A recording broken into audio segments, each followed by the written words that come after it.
Hey guys, today I just want to welcome everybody to a new series we like to put on the Mind Voyage /O2 Productions. We are creating something that is called Blue and Red Book, which kind of the narrative is based off the blue is for emotion and red is for kind of tough things to talk about. The dark side, because we all have a little bit of darkness in us. It's objective. It's we're human. We're as capable as evil as the next guy. But it's about structuring ourselves on not working ourselves on the emotion that creates the evil, so whatever the means. What I want is that I'm gonna go over a couple books because I'm a fucking bookie, man. Like I just read books all the fucking time, and it fascinates me because it makes me grow, and I don't like to stay limited to my own thoughts. That's why I have the podcast Mind Voyage. It says it in the name. I love talking to people. If you really want to learn how to understand another individual, do this most simplest thing. Shut your mouth and listen to the person, because you will always learn something new. Because if you subjectively think when you're talking to someone that you can learn something, then it opens your mind to learn a lot of more different things of the same thing. Because I saw this quote on it was on Instagram, that a bee can try to convince a fly that shit is not good, but that fly is like, that shit is delicious. So a bee can't convince fly that honey is better, man. So with that being said, I love to welcome you guys to Blue and Red Book. Obviously, we're getting off the Matrix Blue and Red Pill. It's your fucking decision here.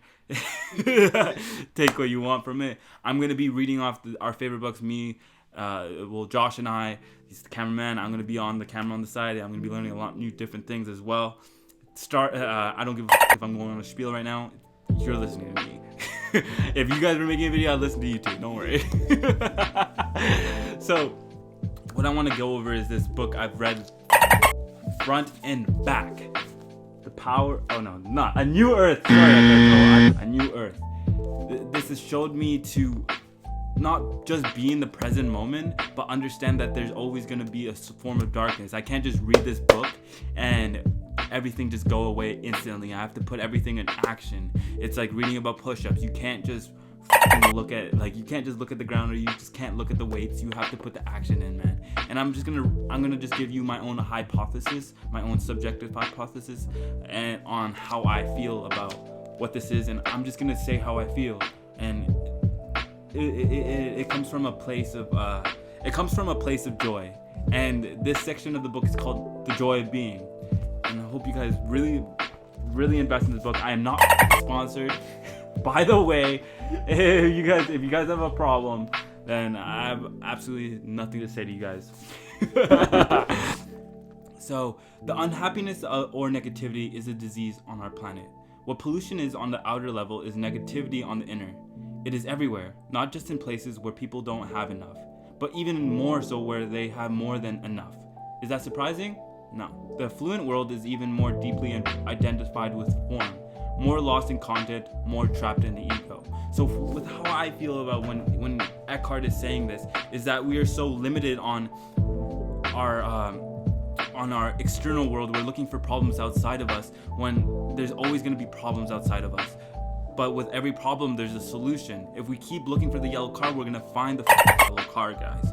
So, with that being said, we try to live our fullest on this limitation. Just, we're human, we're natural. But we're kind of completely different from the nature around us. The tree doesn't worry about being like this tree outside doesn't worry about being an oak tree. An oak tree doesn't worry about being an apple tree. An apple tree doesn't worry about being an orange tree. It doesn't even matter.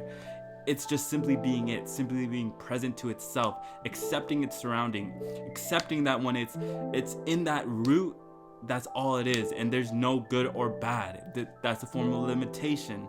Obviously, you can see when someone's being so-called bad, and you kind of put it in your own brain and kind of structure it and kind of categorize that and just see it for how it is. But when even being in that type of environment, because you are a product of your environment, being in that environment, you will be what it is. My mom used to say this quote to me religiously: if you want to cluck, be around the chickens, but if you want to fly, be with the eagle. So you are a product of your environment. That being said, we limit ourselves from these things that are our conclusions. We tend to see things for not how it is, and we just limit ourselves. Oh, I'm not good enough, so I'm not gonna do it. Who said not doing something is bad? Who said not failing is bad? The opposite of success is not failure. That's part of success. The opposite of success is quitting. So with this being said, do not quit on yourself, because just because something is going rough, look, life never happens like for what you want it to be, man. Life happens for who you are as an individual, how you react to things. If you react to things in all general, other people kind of control your emotions in that way, and people are kind of very what's that word? For a lack of better words, up. So with that being said, I see it as we tend to just back away from things because it's just unnatural. It's new. I remember we had a podcast with my friend, shout out to Jeremy Kachopa. He said that we're not scared of swimming in the ocean. We're scared of what's under the ocean. We're scared of that darkness.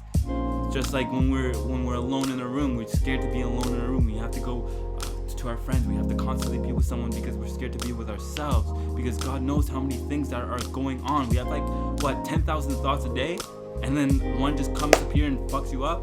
That thought doesn't exist. If anything, that thought is even yours. It's been implanted into you from someone else, from your family, from your friends, from your environment. As again, you're a product of your environment. There's never not going to be a negative person. It's all they know. There's an Abraham Lincoln quote. I love it. Do not judge them, because if you were in the same situation, you'd be exactly like them. So you can never judge an individual when they're in that toxicity. But do not cast your pearls before swine. What I'm saying is, do not help someone that doesn't want to be helped. And if you're going through a relationship that's like that, and don't think that like, oh, I'm not good enough because I've asked for, and you set your boundaries up and you have asked all these different things. No, you just asked, like, you didn't ask the wrong questions, but you asked the wrong person. I'm not trying to I'm not trying to fucking ruin your relationship, but I'm trying to set your boundaries from the joy of being, because there's always going to be negative shit around you. There's always going to be that. And the external looking to solve our problems outside of us isn't going to cut it. Because if that was so, people like Robin Williams, people with all the fulfillment, all the richness, everything, and not being fulfilled, and him ending his life, sadly, rest in power to Robin Williams, that shows that you can go and grab everything you want outside of yourself, and then you still will feel empty. Because if you develop your internal world, your external world will come out. You will see it for how it is. Even when I'm guilty of being a bad friend. I'm guilty of being a bad brother. I'm guilty of being a bad son. I'm guilty of it. But accountability is what brought me there. Was what brought me to the clairvoyance of knowing how to just be like, okay, but I'm not those things. Can't solve a problem from the same conscious that created it. So get outside of yourself. Get out to the world. Talk to new people. I'm not saying to go say hi to everybody, but some people are a little shy. Ask them questions. Because when you're having a conversation with someone, even with myself, I used to talk about myself a lot. What am I learning from there? Like, what am I learning from that? From talking to myself about myself a lot. Ask questions. Learn your neighbor, bro. Love thy neighbor. Because with all that being said, you are not the world. You are a world. You are not outside of you. You're inside of you. So even when you talk to someone, when I saw someone negative, I used to think, oh, this fucking piece of shit, this fucking guy. Like, this guy needs Jesus. So, but then being very conscious of all these different things, I stopped to think, what the f is this person actually going through? Am I limiting his help or my own sanity just because he doesn't know what he's going through? Because some individuals, I do not judge them because I don't judge myself. I don't judge myself in those situations. I get up, I accept when I'm sad, but I don't stay there. I don't stay there when I'm sad. My physiology, I get up, I dance, I move, I run, I go. I don't really care for it. Not in a not a selfish way, but in a selfless way. I can't love you if I don't love me. I can't appreciate you if I don't appreciate myself. So with that, it's not a spiel anymore. It's my subjective truth. It's how I feel, and I hope everyone. I wish everyone and I pray for everybody to get what they want in life. But you can't just sit on your ass all day thinking that's gonna be there. Again, I'm gonna use this quote. Life doesn't happen for you all the time. Being present, forget it. It's all we have. 5 minutes from now, it doesn't exist. And 5 minutes ago, doesn't exist. Just now. And I can develop in any character. It's not fake. If I do something wrong, say I do something wrong to Josh right now, I'll take full accountability and then I'll change. I'll have this hyperactive change, and then I'll end up feeling good because I took myself accountable. It's like going. It might hurt. It's like going to the gym. When you go to the gym, you work out and you don't expect to get it right away. You just keep grinding, and it's painful. Trust me, it is painful. But how are you ever gonna remember it? How are you ever going to be disciplined if you don't remember the pain? It's just imagine your life like a movie kind of thing, like a documentary. Like people are running around a camera. You know damn well if people are running around chasing you with a camera, you'd act very differently. Very. There's actually a study. That is just like people with shyness or like have high anxiety. If you put a camera in front of them and if they're making like constant movement, then they're just like uncomfortable. But with that being said, man, welcome to Red and Blue Book. I hope you guys enjoyed this series. We're gonna be doing a lot more for Mind Voyage, for O2, and for the Instagram, YouTube, Facebook. Make sure to review, make sure to like, make sure to share, and make sure to take care of yourself because you're the best thing to ever happen.